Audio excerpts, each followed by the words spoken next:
Hi guys, welcome back. Eric's UK here with another vid. Today I would like to talk about certain elements of metagaming and why I don't think that they're a problem in games like Dungeons and Dragons. The first one is, I know, a bugbear for some GMs and players. I think one of my players, given last Sunday's game, has this particular metagame problem, is players talking hit points and skill modifiers and stuff like that. For me, it's part and parcel of the game. I always remember reading many years ago, when I was a kid, examples of games, and it never seemed to be a problem that people would talk about how many hit points they had left, how many spell points, or whatever, what their skill modifiers were, who had the better save. Things like that I think are perfectly fine in the context of the game. There are people, it seems, who are more... I kind of want to use amateur dramatics as a bit of a negative, but that would be wrong. There are people that want immersive, and you talk about your health levels in game sort of terms. So you might only have a few hit points down, so you just describe being bruised.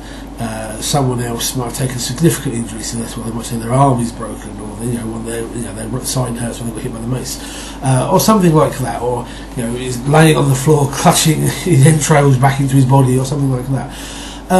But I don't see a problem with using hit points and so on.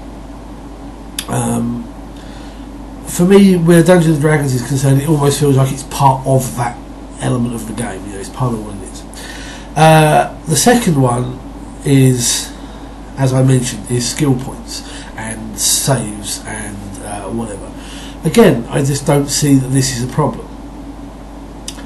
I know you need to discuss certain things in certain ways, and because of the way game mechanics work, you can't necessarily, not like injuries where you can, as I say, describe how badly injured you are. When it comes to who's better at climbing the cliff to recover the crown jewels off of the ledge of the harpy or whatever, you need to be able to say that so and so has got a better chance, even if it's just like an extra +1 over the other guy.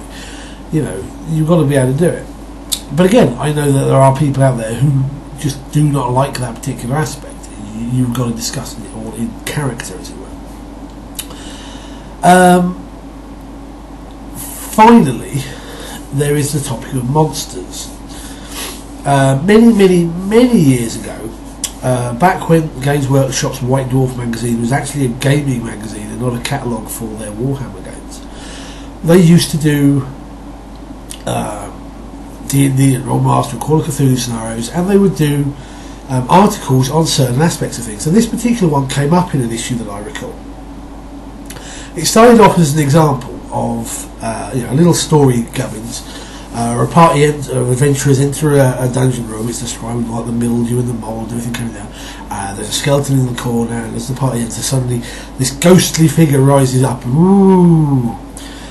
And the player characters' reactions were send in the elf, because back then elves were effectively immortal, they didn't age, and the touch of a ghost aged you. Everyone else back off, wizard, wander fireballs. And the idea being that the players knew what the monster was, therefore they knew how best to defeat it. So the elf, presumably in this example, was a rogue sort of character, so it could avoid the damage, whereas most of it wouldn't be affected by the ghost's aging effect, and just fireball, or lightning bolt, whatever, would take it down. But there are a lot of people, DMs and players alike, who feel that this sort of information is metagaming. And yes, to an extent it is, I won't argue with that.